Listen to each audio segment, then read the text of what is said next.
Mi hermana mayor me prohibió ir a su boda porque me negué a cuidar a sus hijos gratis. Un año después irrumpió en la mía gritando que la abandoné como madre soltera y terminó siendo internada, perdiendo la custodia de sus hijos y quedando sola por decisión de toda la familia. Yo tengo 28 años, ella tiene 34. Crecimos en Michigan, en un suburbio tranquilo, pero la tranquilidad no era parte de nuestra dinámica familiar.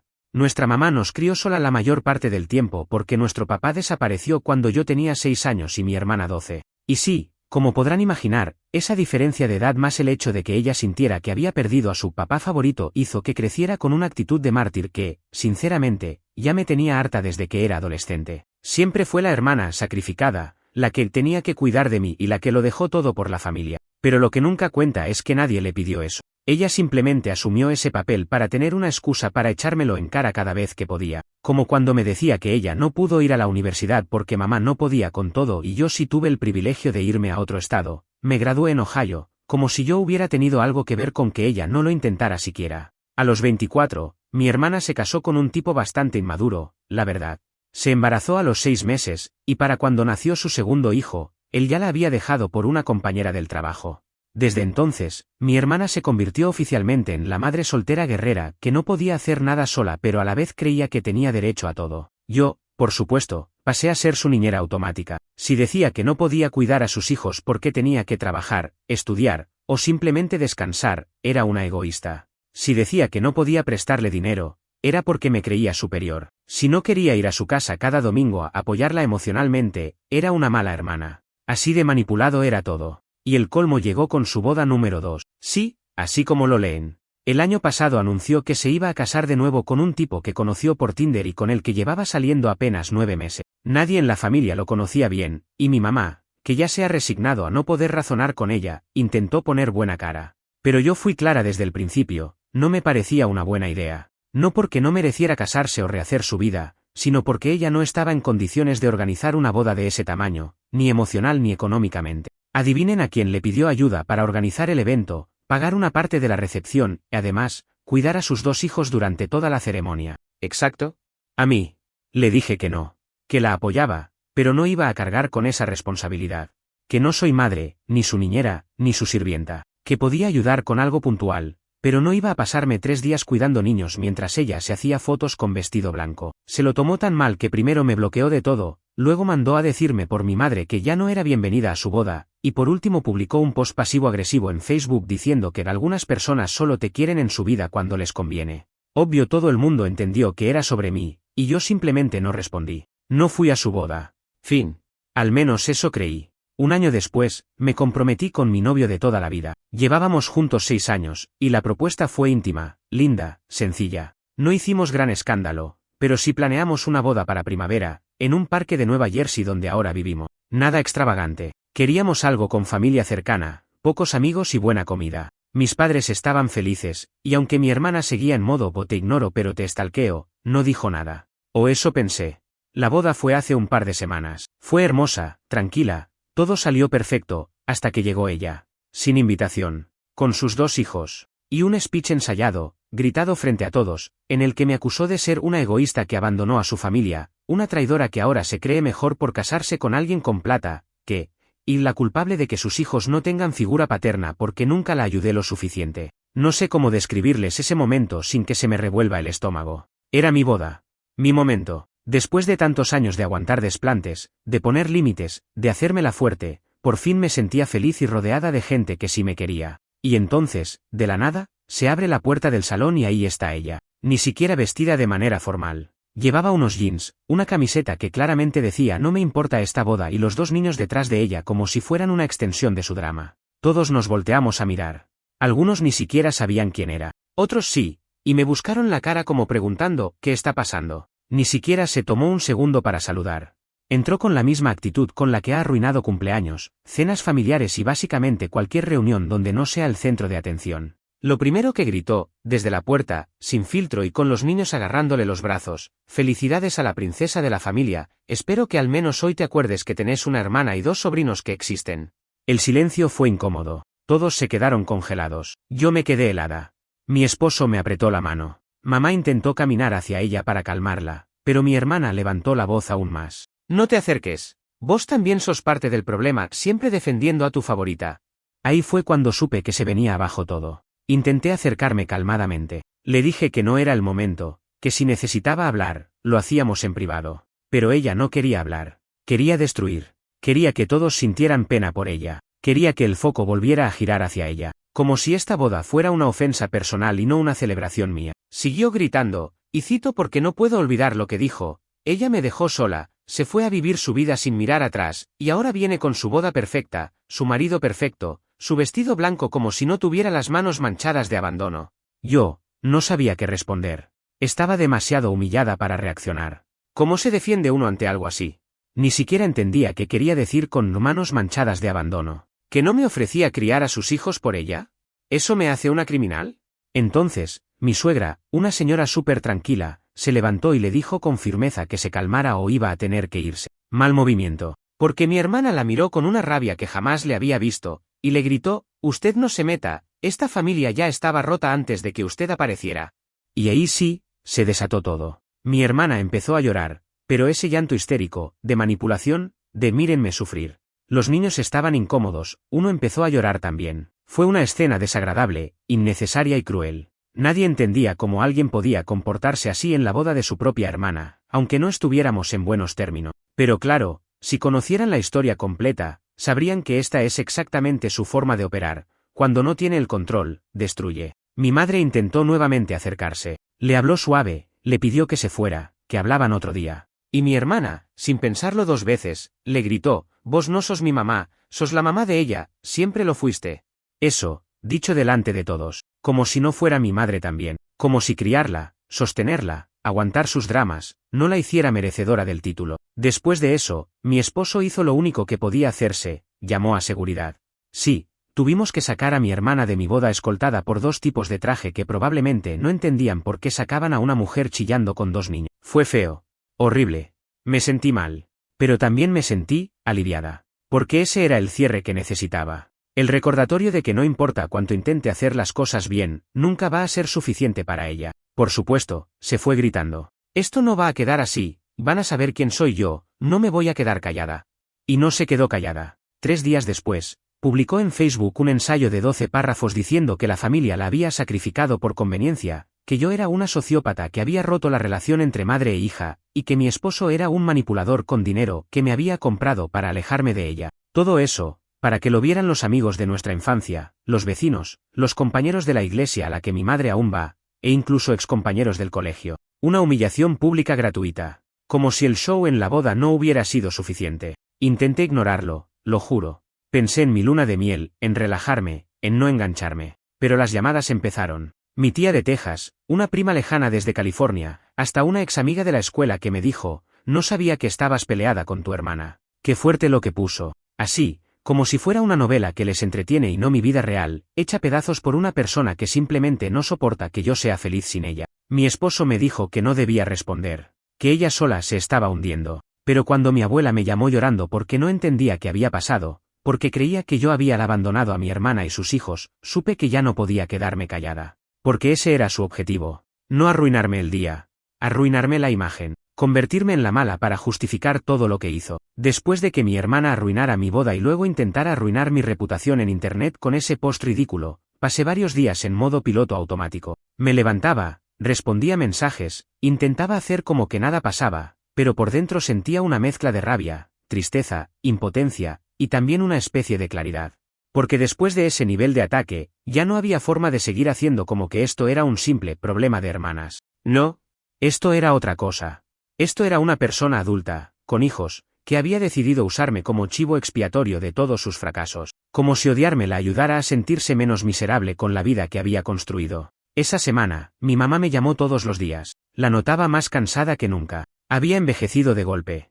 Me dijo que mi hermana seguía llamándola a todas horas, llorando, diciendo que yo era una manipuladora, que todos estaban de mi lado, que se sentía sola y traicionada. Y mi mamá, bueno, mi mamá es la típica madre que quiere proteger a todo el mundo, aunque la estén apuñalando por la espalda. Me pidió que hablara con ella, que le explicara las cosas, que intentáramos arreglarlo, que por los niños, siempre por los niños. Yo ya estaba cansada de ese argumento. No sé cuántas veces había cedido, aguantado, callado, solo por los niños. ¿Y qué ganaba con eso? Que ella me usara, me pisoteara, y luego me acusara de abandonarla. Esta vez no. Le dije a mamá que no, que ya no quería tener contacto con ella, que lo que había hecho era imperdonable. Y entonces, mi mamá me dijo algo que me dolió más que todo lo anterior: si vos le das la espalda ahora, ella se va a destruir. ¿Y yo qué? ¿Qué se supone que tengo que ser yo en esta historia? ¿La red de contención emocional de una mujer que me odia? ¿Su salvavidas personal? ¿Su reemplazo del ex que la dejó? ¿Su niñera? ¿Su terapeuta? ¿Su enemiga favorita? Porque ella me trata como todo eso, menos como una hermana. Fue ahí que tomé la decisión. Le dije a mi madre que no solo no iba a hablar con mi hermana, sino que si ella seguía presionándome para arreglar las cosas, también iba a poner distancia con ella. Y lo dije llorando, porque no quería perder a mi madre en el proceso, pero necesitaba proteger mi paz. Y por primera vez, sentí que mi madre me entendió. Me pidió disculpas. Dijo que no sabía qué hacer con mi hermana, que se le había ido de las manos hace años, pero que no quería perderme a mí también. Y como si fuera una novela mal escrita, al día siguiente mi hermana volvió a aparecer. No en mi casa, por suerte, sino en casa de mis padres. Se presentó sin avisar, con los chicos otra vez, llorando, gritando, pidiendo que le devolvieran su lugar en la familia, exigiendo que me llamaran, que me obligaran a pedirle perdón. Ella me debe una disculpa por haberme sacado de su vida. Yo soy su hermana. Tiene la obligación de ayudarme, no puede casarse y fingir que no existo.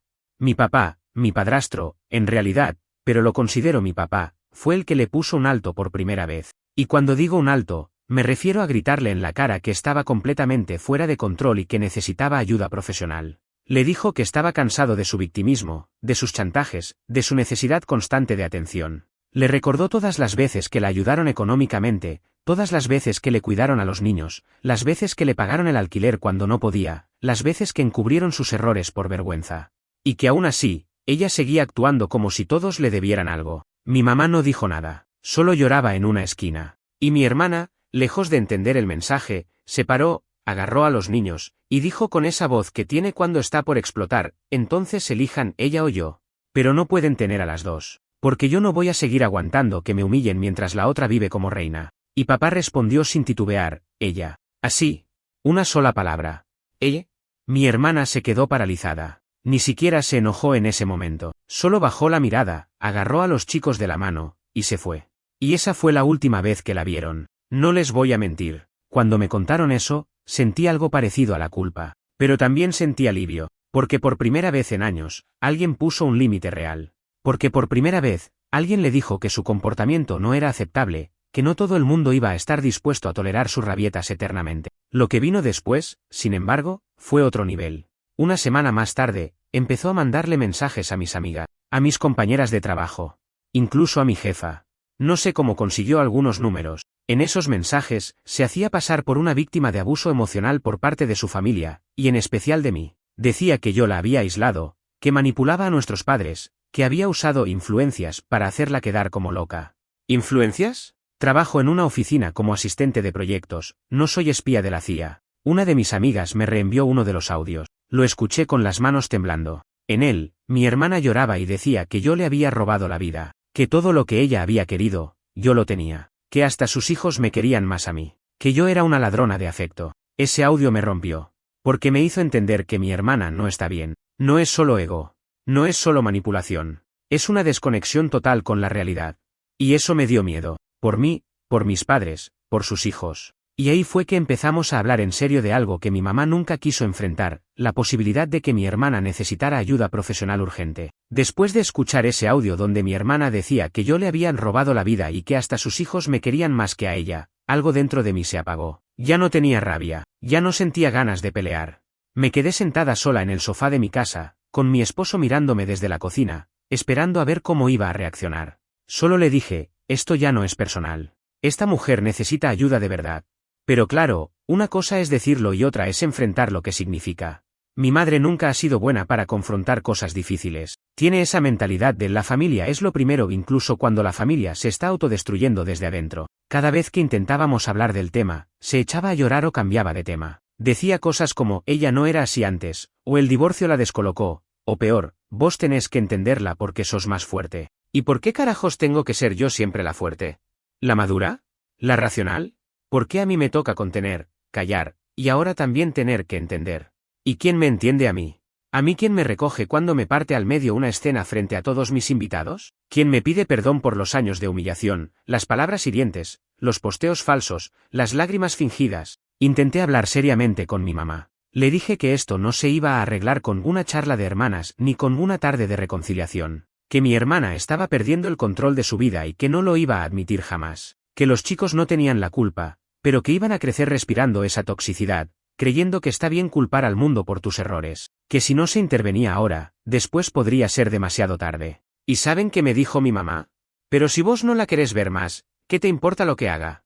Me dolió como un latigazo, porque sí me importa, porque aunque me haya lastimado como nadie, es mi hermana, porque por más que ya no quiera tenerla cerca, no quiero verla destruida, porque no odio a esa mujer. Lo que siento es pena, y miedo, y frustración. Le dije que necesitaba que alguien hablara con ella, en serio, que alguien le dijera, estás mal, necesitas ayuda, que si no era mamá, que fuera papá, que si no eran ellos, que fuera alguna tía, algún amigo, alguien. Pero no se podía seguir ignorando esto. La respuesta de mi mamá fue el silencio, y su silencio fue el resumen perfecto de todo este problema. Nadie quiere hacerse cargo. Pasaron 2 semanas. Yo intentaba seguir con mi vida. Regresé al trabajo, me concentré en mis proyectos, me enfoqué en mi matrimonio. Pero los ecos seguían. Un par de compañeras en la oficina, que habían visto los posts de mi hermana en redes sociales, empezaron a preguntarme cosas. Primero sutiles, luego más directas. ¿Es verdad que tu hermana te pidió ayuda con sus hijos y la dejaste sola con todo? ¿Por qué no fuiste a su boda? ¿Qué pasó entre ustedes? Y así, otra vez, volví a ser la mala de la película, porque ella no solo es buena manipulando a la familia, también sabe cómo contar su historia al resto del mundo, siempre como la víctima, siempre como la pobre madre soltera a la que todos abandonaron. Y claro, nadie cuestiona eso. Porque decir pobre madre soltera es mucho más fácil que decir persona emocionalmente inestable que arruinó la boda de su hermana y está dañando a sus hijos con su comportamiento. Llegué a casa un día después del trabajo y exploté. Lloré. Grité. Le dije a mi esposo que ya no podía más, que no era justo, que por más que intentara mantener la calma, no había forma de ganar. Porque si hablaba, era la hermana resentida, y si callaba, era la culpable. Y ahí fue cuando mi esposo, que ha sido un santo en todo esto, me dijo algo que me cambió la perspectiva por completo: estás intentando arreglar una guerra que no empezaste, con armas que no te pertenecen. Me cayó como un balde de agua fría. Pero tenía razón. Yo no inicié este drama. Yo no elegí a esta persona como hermana. Yo no decidí competir con ella. Solo quería vivir mi vida, amar a mi esposo, trabajar, tener una familia sana. Y por alguna razón, eso la ofende. La gota final no fue un posteo, ni una escena, ni un audio. Fue una carta. Una carta que me dejó en el buzón de mi casa, escrita a mano. Con su letra desprolija, la misma que usaba cuando me dejaba papelitos amenazantes en la adolescencia. Decía, entre muchas otras cosas, espero que te alcance la felicidad que tenés, porque lo que me quitaste no tiene reemplazo. También decía que yo le había robado a su padre, como si papá pudiera ser robado, que yo nunca supe lo que era sacrificarse, y que ojalá algún día me diera cuenta de todo el daño que hice. La leí una vez, la rompí en pedazos, y esa noche le dije a mi esposo, voy a cortar el contacto definitivamente. No más explicaciones, no más justificaciones, que piense lo que quiera. Y lo hice. Bloqueé su número. Cerré mis redes por un tiempo. Le dije a mi madre que si me mencionaba su nombre una vez más, iba a dejar de contestar sus llamadas. Le pedí a mi padre que, si alguna vez volvía a aparecer con otra carta, me avisara para denunciarlo como acoso. Porque esto ya no es un conflicto familiar. Esto es una mujer obsesionada con destruirme. Y yo ya no voy a dejar que me toque. Lo triste es que ni siquiera me siento liberada. Me siento vacía. Porque nadie gana con esto. Porque lo único que queda es el rastro de algo que nunca fue una verdadera relación entre hermanas. Pasaron unos días después de que rompí la carta de mi hermana y corté toda comunicación. Me sentía rara. Como si estuviera haciendo duelo por alguien que sigue viva. Era como cortar un lazo que nunca había sido sano, pero que igual dolía soltar. Y aunque el alivio estaba ahí, no era un alivio completo. Porque sabía que no todo estaba resuelto. Sabía que ella no se iba a quedar quieta, que su necesidad de atención, su rabia mal gestionada y su obsesión con la idea de que yo le robé la vida iban a escalar de alguna manera. Lo que no imaginé fue que la siguiente movida vendría a través de los chicos. Un sábado al mediodía, estábamos en casa. Habíamos hecho planes simples, cocinar algo rico, ver películas, descansar. Pero tocaron la puerta, y cuando abrí, me congelé. Eran ellos, sus hijos, el mayor, de 10. El más chico, de 7. Los dos con mochilas, sudando, mirándome con una mezcla de confusión y culpa. Detrás de ellos, su vecina de al lado, una señora de unos 50 años que había tenido contacto con mi madre en el pasado. Me miró con cara de perdón que me meta, y me dijo: los chicos vinieron a mi casa esta mañana. Me dijeron que su mamá se fue hace un par de días y no ha vuelto. Me preocupé. No sabían qué hacer. Uno de ellos recordó tu dirección. Les pregunté si querían que llamara a la policía, pero el más grande me pidió que los trajera con vos. Dijo que eras la única que podía ayudarlos. Sentí un nudo en el estómago tan fuerte que tuve que agarrarme del marco de la puerta para no perder el equilibrio. Les hice pasar, les di agua, y me senté con ellos en la cocina mientras mi esposo hablaba con la vecina en el porche para saber un poco más. El mayor, llamémoslo A, estaba muy serio. Más serio de lo que debería estar un niño de su edad. Me dijo que su mamá había estado rara los últimos días, que lloraba mucho, que hablaba sola, que no quería comer, que discutía por teléfono, que rompía cosas, y que la última noche antes de desaparecer, se encerró en el cuarto y les gritó que todo era culpa de la tía, o sea, yo. Que si ella no me hubiera traicionado, ahora tendríamos una familia de verdad. A me miró con ojos grandes, llenos de preguntas que no podía responder. Y lo que más me partió fue lo que dijo después. ¿Es cierto que vos no querés vernos más? ¿Que nos vas a olvidar como mamá dijo? No sé cómo explicar lo que sentí en ese momento, porque esos chicos no tienen la culpa de nada. Y al mismo tiempo, yo no puedo convertirme en la madre sustituta de dos niños, por más que los quiera. No es justo para ellos, ni para mí. Pero tampoco podía mirar esos ojos y responder con frialdad. Les dije que no era cierto, que los quería, que jamás los había olvidado, que lo que estaba pasando entre su mamá y yo era complicado, pero que eso no significaba que yo dejara de pensar en ellos, que siempre podían contar conmigo, aunque no pudiera estar con ellos todo el tiempo. Asintió. El más pequeño se puso a llorar y me abrazó fuerte, y ahí me quebré. Lloré con ellos, lloré como una nena, porque por más que haya querido cortar el vínculo con mi hermana, nunca imaginé que tendría que hacerlo también con sus hijos. Nunca imaginé que iba a verlos llegar así, perdidos, sucios, tristes, buscando refugio porque su madre ya no podía sostenerlos. Mi esposo hizo lo más lógico, llamó a mis padres. Vinieron de inmediato. Cuando llegaron y vieron a los chicos ahí, mi mamá se desmoronó. Les preguntó 1000 veces si estaban bien, si tenían hambre, si sabían dónde estaba su madre. Los chicos no supieron responder. Dijeron que a veces desaparecía por 1 o 2 días, que luego volvía como si nada, que esta vez ya eran 3 días, que la vecina les había dado comida, que tenían miedo de decirle a algún adulto porque su mamá les había dicho que, si hablaban mal de ella, nos la iban a quitar para siempre. Sí. Ella les metió en la cabeza que si decían la verdad, les iban a robar a su mamá. Como si fuera una conspiración. Ese día fue largo, larguísimo. Mis padres se los llevaron. Dijeron que los iban a tener en su casa mientras tanto, que iban a esperar a que mi hermana volviera, pero que ya era hora de hacer algo más serio, que no se podía seguir tapando el sol con un dedo. Yo no dormí esa noche. Me quedé despierta, con la mente acelerada, repasando cada escena, cada palabra, cada advertencia que ignoramos. Me sentía culpable por no haber hecho más, por haberme alejado, por no haber intervenido antes, pero también sabía, muy en el fondo, que no podía salvarla, que nadie puede salvar a alguien que no quiere ser salvado. Y tenía razón, porque cuando por fin apareció, 2 días después, no vino a buscar a sus hijos, vino a mi trabajo, a gritar, a insultarme, a decir que se los había robado, que era una traidora, que ahora todos estaban de mi lado, que yo había hecho que su propia madre se volviera en su contra, que ahora ella era la víctima de un complot, que yo era peor que su ex, que yo era una usurpadora.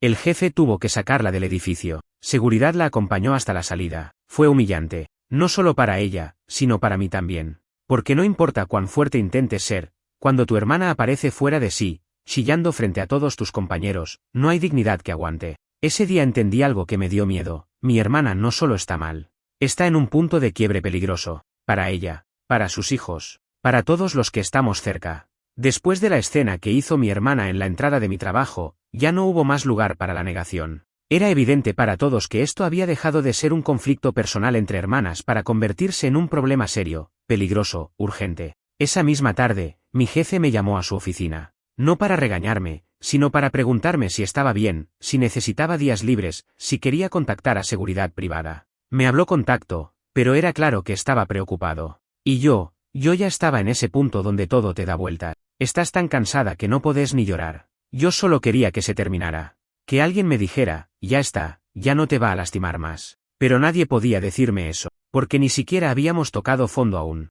Esa noche, cuando llegué a casa, tenía 3 llamadas perdidas de mi mamá. Cuando la devolví, escuché en su voz que algo se venía. Estaba alterada, acelerada, tratando de mantener la calma pero sin lograrlo. Me dijo que había llegado gente del Departamento de Servicios Sociales a su casa. La vecina, la misma que había traído a los chicos a mi casa, había hecho un reporte formal. Según contó a los trabajadores sociales, los niños estaban sin supervisión por días enteros, con comida insuficiente y en condiciones emocionales precarias. Dijo que esta no era la primera vez que pasaba, pero que lo había aguantado por años para no meterse en líos familiares. Pero después de verlos llegar a su puerta, solos, sin saber si su madre volvería o no, ya no pudo callar más. Y tenía razón.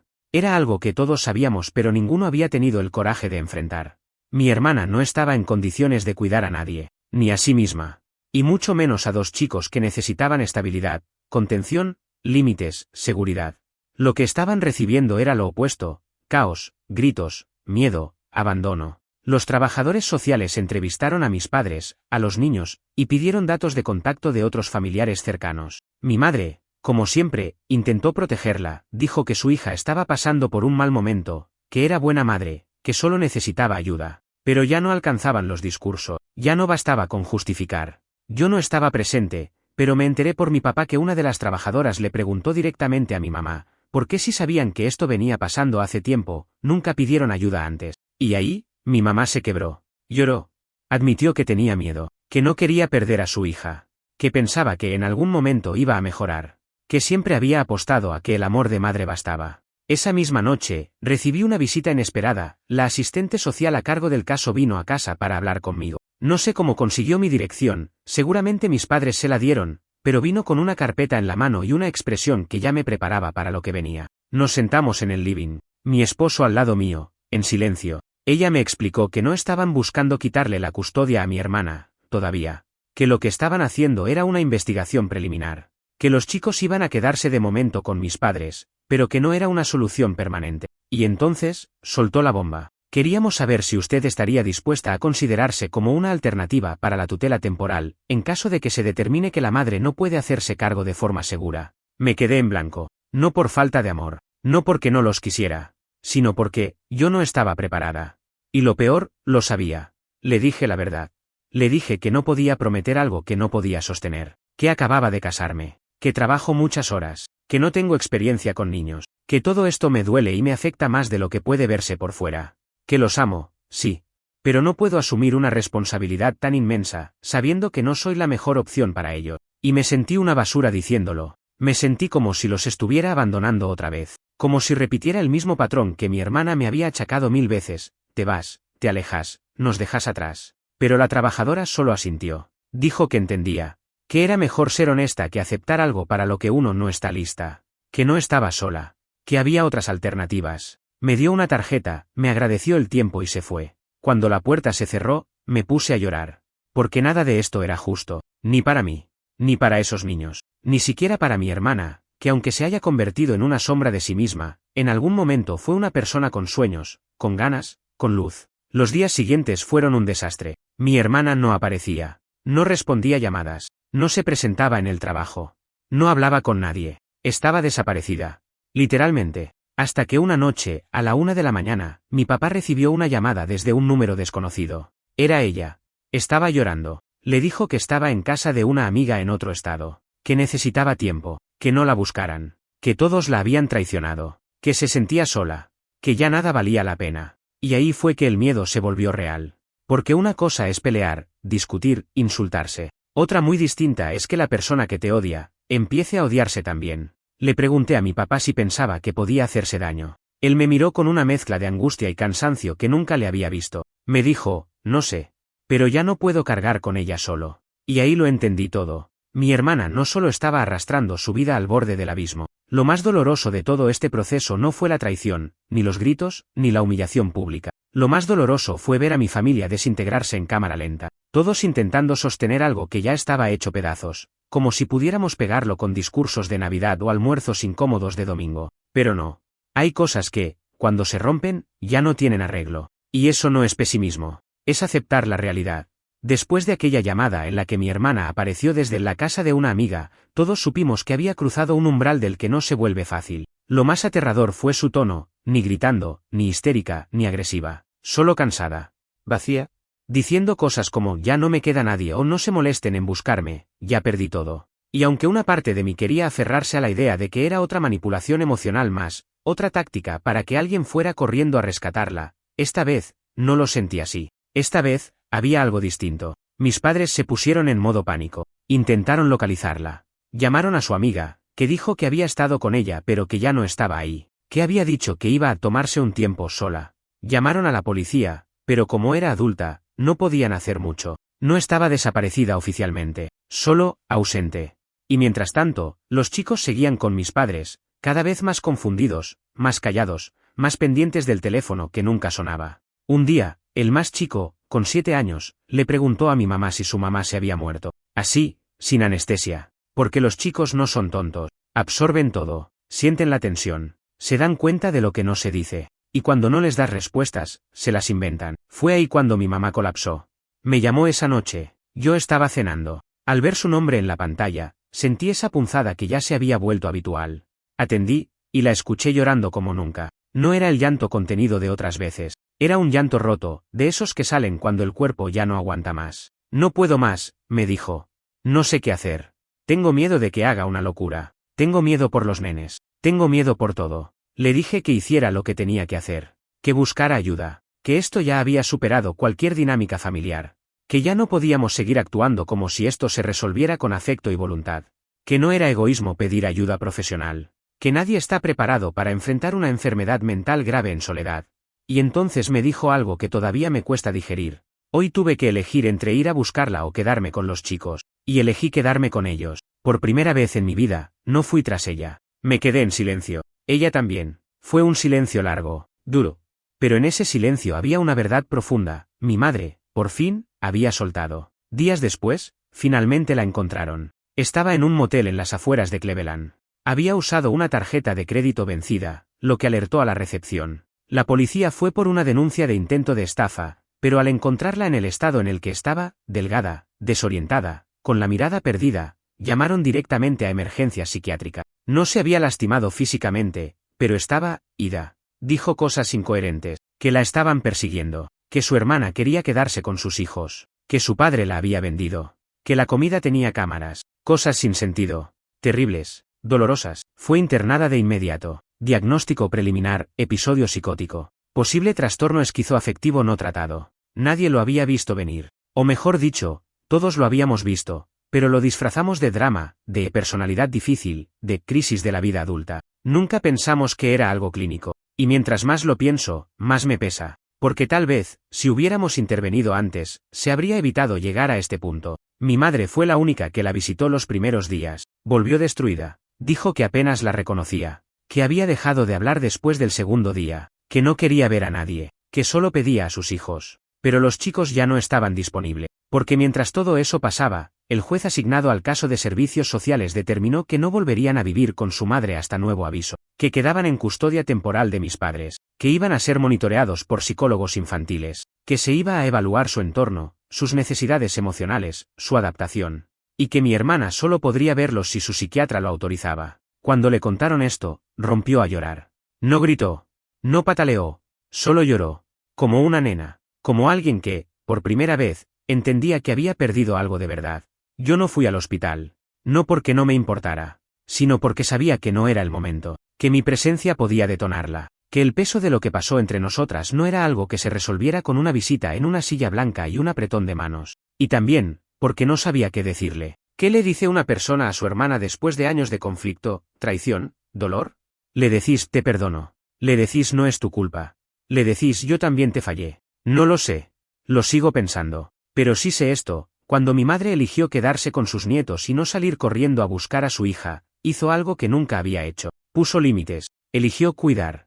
Han pasado varias semanas desde que internaron a mi hermana. Las cosas se han calmado en la superficie, pero si te quedas quieta y prestas atención, se siente esa tensión en el aire, como una tormenta que dejó de llover pero no se fue del todo. Mis padres están intentando encontrar una rutina. Los chicos van al colegio, tienen horarios, terapia una vez por semana, y por primera vez en mucho tiempo, parecen tranquilos. No felices todavía, pero sí estables, que ya es mucho decir. Yo los veo de vez en cuando, no tanto como quisiera, y no tanto como ellos quieren. Me duele decirles que no puedo ir cada semana. Me duele decirles que no puedo ser esa figura que ellos tal vez necesitan ahora mismo. Pero aprendí, a la fuerza, que no podés salvar a todo el mundo. Y menos cuando no te estás cuidando vos primero. Mi madre está más callada que nunca. No dice mucho, pero cuando me mira, hay otra expresión en sus ojos. Una mezcla de arrepentimiento, respeto y algo más, una especie de reconocimiento. Creo que, por primera vez, ve el esfuerzo que hice durante todos estos años, por sobrevivir a una hermana que nunca me quiso de verdad, por intentar entender lo inentendible, por seguir adelante a pesar de la culpa que ella y otros me tiraron encima durante tanto tiempo. Papá, él está cansado. No lo dice, pero se nota. Me confesó una noche, mientras tomábamos café en su casa, que siente que fracasó como padre, que no vio lo que estaba frente a sus ojos, que confundió disciplina con abandono emocional, que pensó que si la dejaban golpearse sola contra la pared, algún día iba a aprender, pero no lo hizo, y ahora tienen 2 nietos bajo su techo que aman, sí, pero también les recuerdan a diario el dolor de su hija. Yo escuché todo eso en silencio.